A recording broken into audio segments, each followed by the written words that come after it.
I am a 32-year-old software developer living in Seattle. 18 months ago, I met Natalie at my friend Jason's backyard barbecue. After my last relationship ended badly, I had sworn off dating for a while, but there was something different about her. Her laugh, her confidence, the way she listened when others spoke.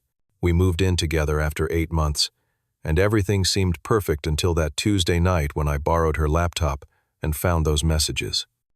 Nothing prepares you for seeing your girlfriend call your relationship meaningless to someone else. Let me know where you are watching from. Hit that like and subscribe button and settle in, because the aftermath of what happened next changed both our lives forever. I still remember exactly how Natalie and I first met. It was a sunny Saturday afternoon in May at Jason's barbecue. I had arrived late after finishing an emergency bug fix at work, feeling stressed and not particularly social. Jason introduced us while he was flipping burgers, mentioning that Natalie worked in marketing for a local brewery. The first thing that struck me was her engaging smile and how her eyes crinkled slightly at the corners when she laughed at my awkward joke about coding emergencies. We discovered we both loved hiking and indie films, which led to an hour-long conversation about our favorite trails around Mount Rainier and obscure movies nobody else seemed to appreciate. Jason later told me he had never seen me hit it off with someone so quickly. When he mentioned that Natalie was newly single after a 2-year relationship, I felt a mix of interest and caution. As someone still nursing wounds from my previous relationship, I understood the vulnerable space she might be in. She is one of the good ones, Jason had assured me when I asked about her later. Known her since college. A straight shooter, no games. That endorsement from a friend I trusted meant something to me. When Natalie and I exchanged numbers at the end of the night, there was an undeniable chemistry between us that made my usual post-breakup guardedness feel less necessary. Our first official date was the following weekend at a small Italian restaurant downtown. The conversation flowed effortlessly as she told me about growing up in Portland before moving to Seattle for college. I shared stories about my Midwestern upbringing and my journey into software development. 3 hours passed like minutes, and by the end of the night, I found myself genuinely looking forward to seeing her again. I decided to take things slow, still mindful of my previous relationship, where rushing in had led to overlooking red flags. Natalie seemed to appreciate this approach, never pushing for more commitment than I was ready to give. Over the next 2 months, we settled into seeing each other twice a week, gradually learning each other's habits, preferences, and histories. Weekend trips became our thing. Short drives to Snoqualmie Falls, hiking around Lake Serene, or overnight stays in quaint coastal towns like Port Townsend. During these getaways away from work distractions and daily routines, our connection deepened. I began to trust that her apparent honesty and openness about her past was genuine. Natalie occasionally mentioned her ex-boyfriend Tyler. According to her, they had been serious but ultimately wanted different things. He had been pushing for marriage while she wanted to focus on her career for a few more years. The breakup had been amicable, she claimed, and they occasionally ran into each other at industry events since they worked in adjacent fields. These mentions of Tyler initially triggered my insecurity. My ex had cheated on me with a coworker, and the experience had left deep trust issues. But Natalie always spoke about Tyler in a past-tense, matter-of-fact way that gradually eased my concerns. When she showed me a group photo from a marketing conference where Tyler appeared in the background, her casual acknowledgement seemed to confirm there was nothing to hide. That relationship taught me a lot, she told me one evening as we shared wine on her balcony. But it belongs in the past. What I have with you feels different, Seth. More real somehow. After 4 months of dating, I introduced Natalie to my close friends. She charmed them effortlessly, remembering details from stories I had told her about each of them and asking thoughtful follow-up questions. 2 weeks later, I met her friends at a birthday celebration. They welcomed me warmly, with several mentioning how happy Natalie seemed since meeting me. The following month brought dinner with her parents, who were visiting from Portland. Her father was reserved but polite, while her mother embraced me immediately and spent the evening showing me childhood photos of Natalie on her phone. It felt significant that Natalie wanted me to meet the important people in her life. Around our 8-month anniversary, the topic of moving in together arose naturally. My lease was ending, and Natalie had been making noises about wanting a bigger place. Initially, I hesitated. Though our relationship had been smooth sailing, cohabitation represented a significant commitment. "What if we drive each other crazy?" I asked her one night. "What if your meticulous organization clashes with my creative chaos?" She laughed and kissed me. "Then we will figure it out together. That is what couples do." We found a bright two-bedroom apartment near Green Lake, with enough space for my home office and her yoga corner. The process of combining our lives, deciding whose furniture to keep and shopping for new items together, felt surprisingly natural. Moving day, despite the stress and physical exhaustion, ended with takeout and champagne on our new balcony, watching the sunset reflect on the lake. Living together revealed new dimensions of Natalie. Her morning routine was elaborate and precise. She color-coded her closet and meal, prepped every Sunday with scientific precision. She was both more organized and more spontaneous than I had realized, sometimes waking me at midnight to tell me she had booked us surprise concert tickets or made reservations at a restaurant we had been wanting to try. Everything seemed perfect, or nearly so. The only minor concern was how protective Natalie could be of her phone. She always kept it face down, took it with her even for short trips to the bathroom, and often stepped out onto the balcony for certain calls.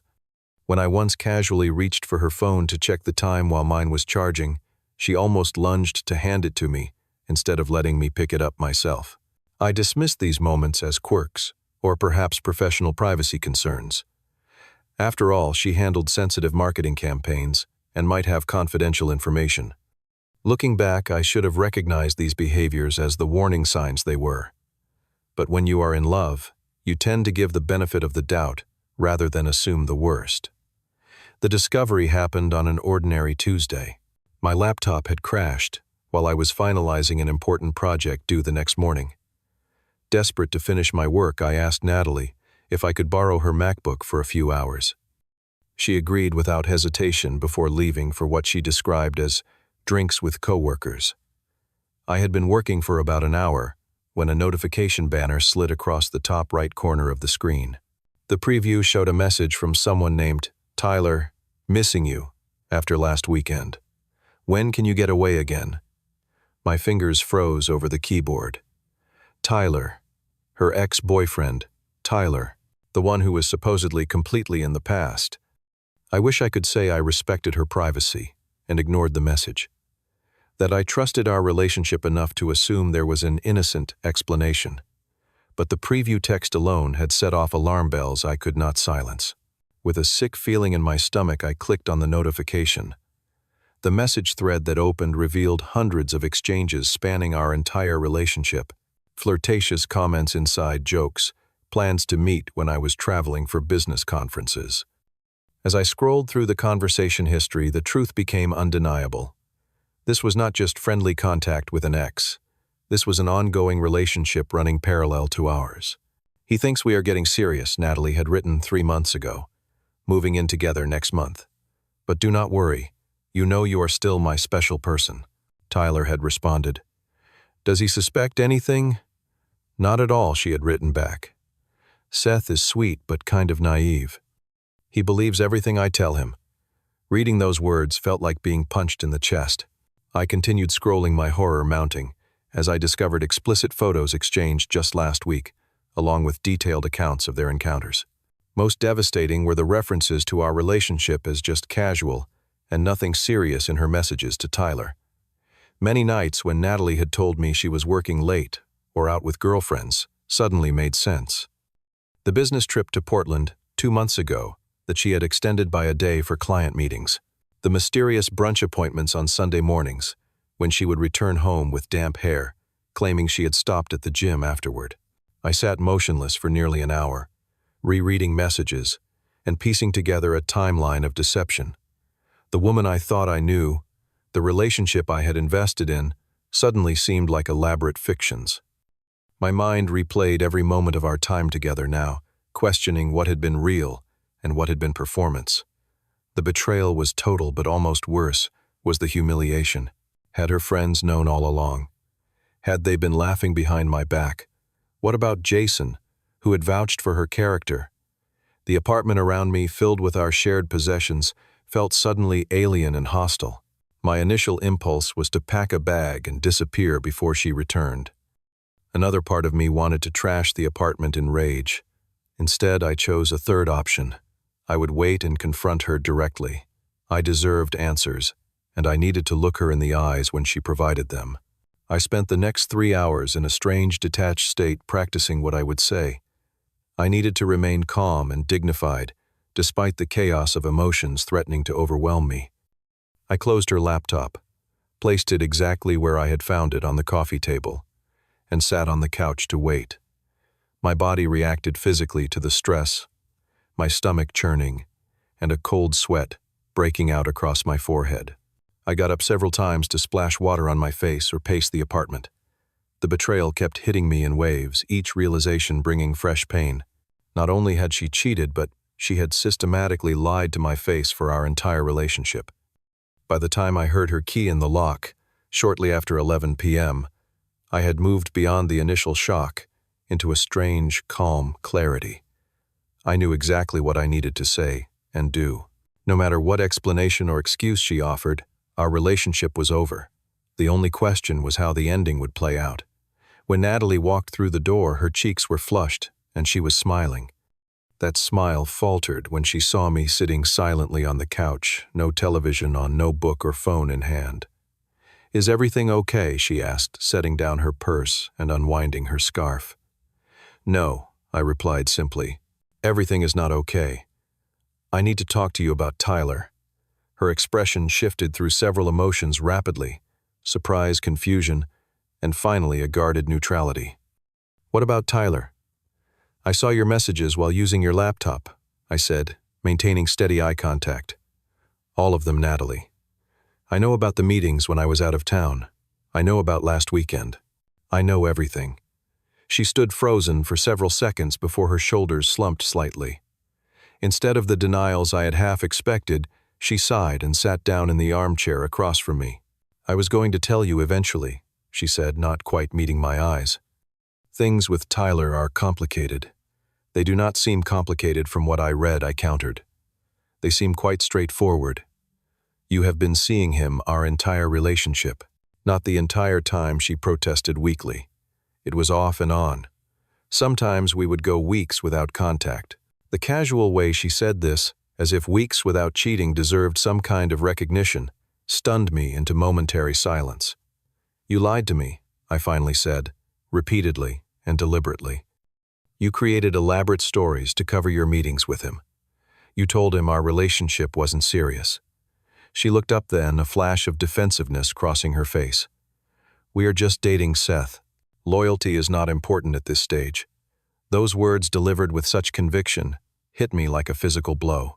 Just dating. After 18 months together, after moving in and building a life together, I stared at her, trying to recognize the woman I thought I had known. "Maybe to you," I said quietly. "To me, loyalty is essential at every stage." "You are overreacting," she insisted, her tone shifting to one of patronizing reason. "Tyler and I have history. We occasionally spend time together." "It does not mean anything." "It means everything," I replied. "It means you have been lying since the day we met. It means you do not respect me or value what we have built together." As the conversation continued, more shocking revelations emerged. Natalie admitted she had been seeing Tyler throughout our relationship, maintaining what she called a connection that predated me. She genuinely believed that exclusivity wasn't a serious consideration until marriage was on the table, despite never having communicated this perspective to me. "Everyone does this," she claimed, waving her hand dismissively. "People keep their options open while dating. That is just how the modern world works." I discovered her double life had been carefully maintained with the help of certain friends who provided alibis when needed. The betrayal extended beyond just Natalie to a social circle that had welcomed me while knowing I was being deceived. "Did Jason know?" I asked, thinking of the friend who had introduced us and vouched for her character. Her slight hesitation before denying it told me everything I needed to know. As the reality of the situation fully settled over me, something unexpected happened. Instead of the continued anger or hurt, I had anticipated a profound clarity washed through me. In that moment, I knew exactly what I needed to do, and the decision brought with it a strange sense of calm. "I want you to pack your essential things tonight," I said evenly. "You can come back for the rest when I am at work tomorrow. This relationship is over." Natalie's expression shifted from defensive to shocked. Perhaps she had expected tears shouting, or a chance to talk her way back into my good graces. My calm certainty seemed to throw her completely off balance. "You cannot be serious," she said, laughing nervously. "We live together. We have a lease. You are not going to throw away what we have over something so trivial." "There is nothing trivial about dishonesty of this magnitude," I replied. "And yes, I am entirely serious. I will deal with the lease. I will pay whatever penalty is necessary. But I will not spend another night sharing a home with someone who has so thoroughly betrayed my trust." When she realized I would not be swayed, her approach changed. Tears replaced the dismissive attitude, and suddenly she was professing her love, claiming Tyler meant nothing, promising she would cut off all contact. Each declaration rang hollow after what I had read, and I remained unmoved. "I will help you call a friend to stay with," I offered, maintaining my composure. "But you need to leave tonight." In the end, she called her friend Amanda, who arrived 30 minutes later, looking unsurprised by the situation. As Natalie packed a suitcase and several bags, moving between tears and angry muttering, I sat quietly in the living room, already mentally beginning the process of disentangling our lives. When she finally left, the apartment felt simultaneously empty and somehow cleaner. The pain was still there, a deep ache in my chest, but alongside it was a sense of self-respect that I had stood firm in my values. As I locked the door behind her, I knew the coming weeks would be difficult, but I had no doubt I had made the right decision. The initial aftermath of the breakup was a blur of practical matters. I contacted our landlord the next morning and arranged to take over the lease solely in my name. I boxed up Natalie's remaining possessions and coordinated with Amanda for their pickup, while I was at work wanting to avoid another confrontation. I threw myself into my job, taking on extra projects that required long hours and intense focus.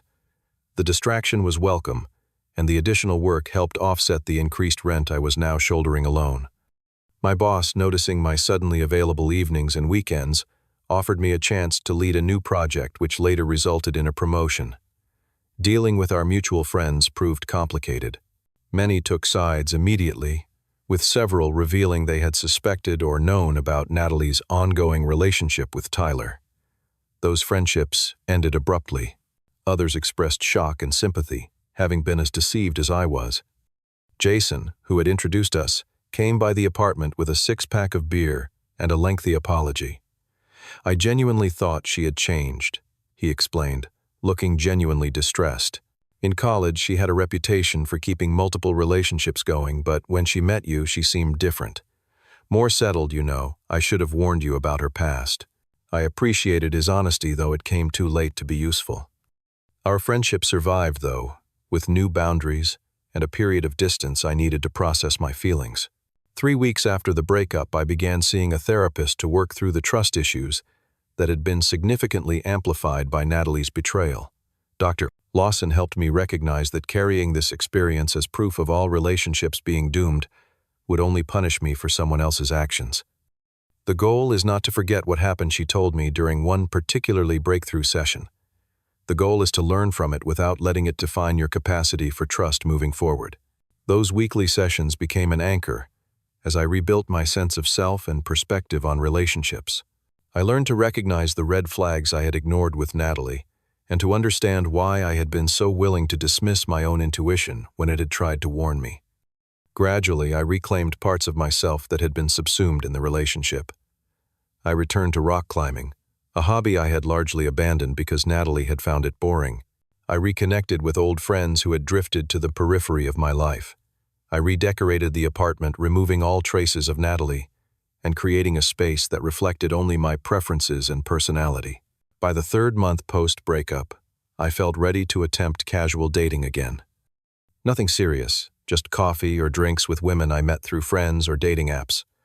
I approached these interactions with new boundaries firmly in place and a much clearer sense of what I was looking for in a partner. Honesty and transparency had moved to the top of my non-negotiable list.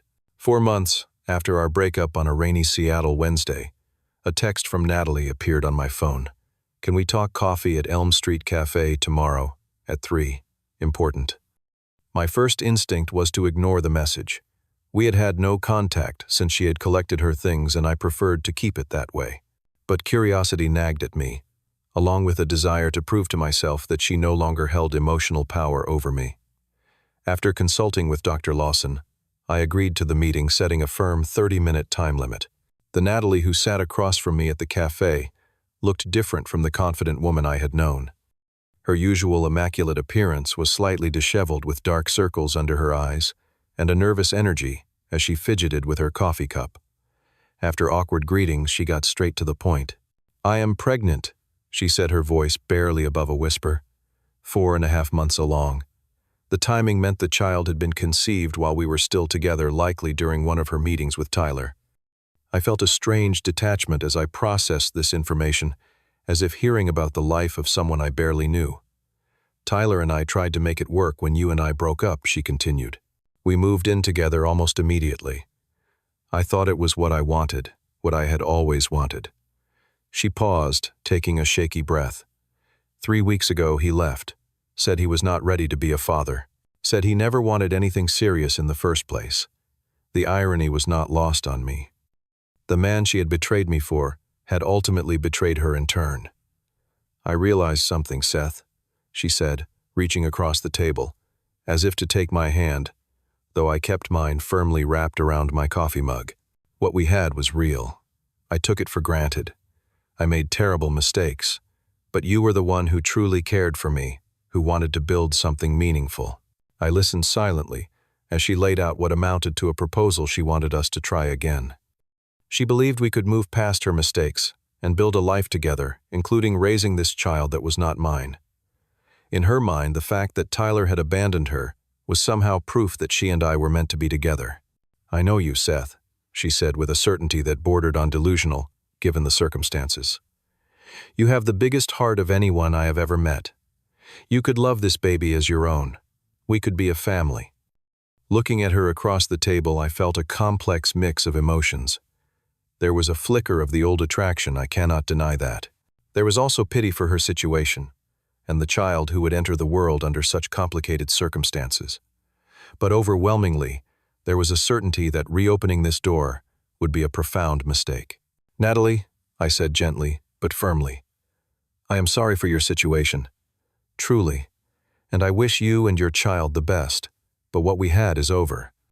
The trust is broken beyond repair." Her face crumpled slightly. "People make mistakes, Seth. Forgiveness is part of love. Forgiveness does not always mean reconciliation," I replied, drawing on wisdom from my therapy sessions. "I have forgiven you for my own peace. That does not mean I am willing to put myself in a position to be hurt by you again. I have changed," she insisted. "Being pregnant, being left by Tyler, it has made me see what really matters." "Perhaps you have," I acknowledged, "but that does not change what happened or erase the consequences. Some decisions permanently alter the course of our relationships." I offered friendship and support as she navigated single parenthood, but made it clear that romance was off the table. The boundaries I had worked so hard to establish were not up for negotiation regardless of her circumstances. As our coffee ended and we prepared to part ways, Natalie made one last emotional appeal. "I miss you every day," she said, tears welling in her eyes. "I made the biggest mistake of my life, and I am paying for it. Please, just think about it." I stood and gently placed my hand on her shoulder. "Take care of yourself and your baby, Natalie. Find your strength. But do it knowing that you and I have different paths now." Walking away from that cafe, I felt an unexpected lightness. The encounter had confirmed what months of healing had been teaching me, that self-respect is not negotiable, that loyalty matters at every stage of a relationship, and that sometimes the most compassionate action for all involved is maintaining the boundaries that keep us emotionally safe. Looking back now, I see that painful chapter as a necessary lesson in my life journey. Through Natalie's betrayal and its aftermath, I discovered my own resilience and clarified my values. I learned that loyalty is not just a preference, but a fundamental requirement for any meaningful relationship, regardless of what stage it occupies on the commitment spectrum.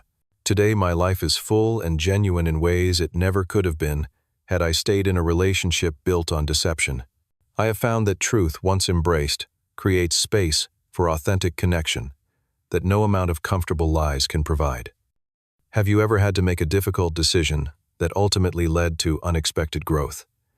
Share your experience in the comments below. If this story resonated with you, please like and subscribe to hear more reflections on life lessons and relationships. Thank you for listening, and remember that standing firm in your values is never something you will regret.